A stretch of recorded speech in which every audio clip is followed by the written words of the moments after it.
Good day everyone! Maayong adlaw sa inyong tanan tourists! Welcome to the beautiful and historic province of Aklan, the oldest province in the Philippines. Before we start, I would like to ask, are you ready na ba for our tour? If you are, answer me, handa na, which means we are ready. So, are you all excited? Can hear you! Alright, now let's do the head counts. 1, 2, 3, 15. Yes, we are complete. Okay, time check. It's already 7 o'clock in the morning. And please set your time on 7 o'clock to avoid complaint in our schedule. By the way, my name is Jimilyn Ibay, but you can call me Jimmy, and I'll be your tour guide for today. But before we proceed, there are some friendly precaution and safety reminders so that our tour will be smooth flowing and hassle-free. First, don't leave your things unattended, especially your valuable things. Please bring it with you all the time. Second, please be alert. Once I raise this flag and I whistle, it means it's our time's up and it's time to go back to the bus. Lastly, observe cleanliness. Put your trash in the garbage bag and remember Claygo. Clean as you go, and the saying, think nothing but pictures, leave nothing but footprint, kill nothing but time.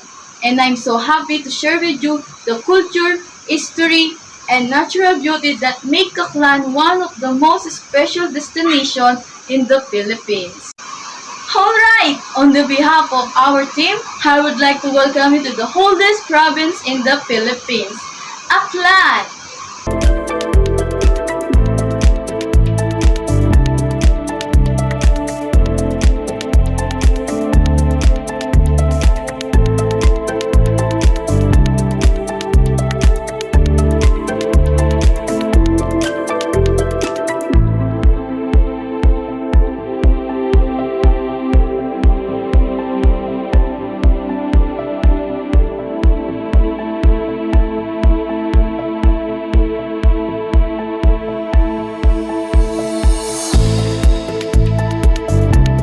First destination is Boracay Highland.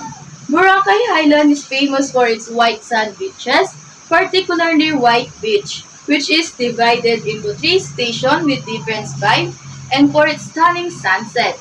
The Highlands unique have dog bone shape measured about 7 kilometers long, and it's a major hub for activities like highland hopping, water sports, and nightlife.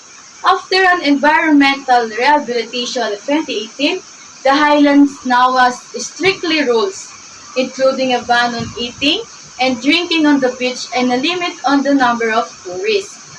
And did you know, Boracay was originally an agricultural community before it became a major tourist destination in the late 1970s after being praised by German writer.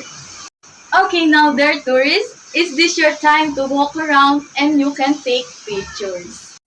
Is everything alright? So now we are going to our next destination, which is the Jawali Falls in the town of Tangalan. Jawali Falls. Jawali Falls is one of the unique tourist attractions of Aklan. It's located at the municipality of Tangalan, in northern western part of Aklan. Jawali Falls is situated in Barangay Jawali, and it is a pride of Tangalan province. It's offers a scenic view, a peaceful venue to relax and enjoy with nature together with families and friends. Jawali Falls offers 7 unique natural basin pools that will surely suit your exhausted and weary body. And did you know, Jawali Falls is rooted in the local legend, while its more recent history involves being named by Spanish settlers and the development of the surrounding barangay. According to the legend, a man named Ingot and a woman named Jawili were turned to stone during a storm, and Jawili tears become falls. And now I'm going to give you enough time to enjoy the view and take many photos as you can. So are you tired yet? Don't worry, because there is a delicious food waiting for us. First is Inubarang Manok. It's a traditional Aklanon dish made with native chicken stewed in coconut milk with ubad or banana pit and other seasoning. The dish is The dish flavored with aromatic like garlic, ginger, and lemongrass, and sometimes enhanced with fish sauce for umami or chili for a spicy kick. Is it considered a heritage dish and is a source of pride in Aklan, a province surrounded by banana trees which makes the ubad readily available.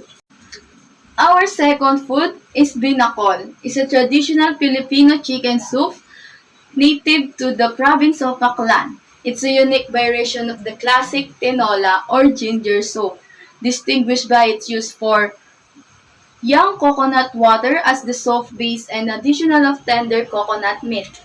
The resulting soup has a delicate balance of savory sweet and aromatic notes with a depth of flavor that is both comforting and light. But in Aklan, the dish was historically cooked inside the fresh node of bamboo or hog coconut shell over an open fire, which imparted the unique flavor to the dish. So, how was your cruise experience? Did you enjoy the food? Alright, very nice. So, now let's begin our energy. Let's go to our next destination, which is the Manduyog Hills.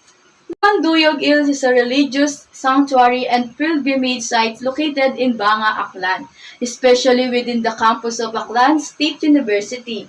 It is named after Dato Manduyog, a 15th century ruler of the area, and it's known for a large white cross at its summit, making it a popular destination for prayer, meditation, and enjoying views of the sea.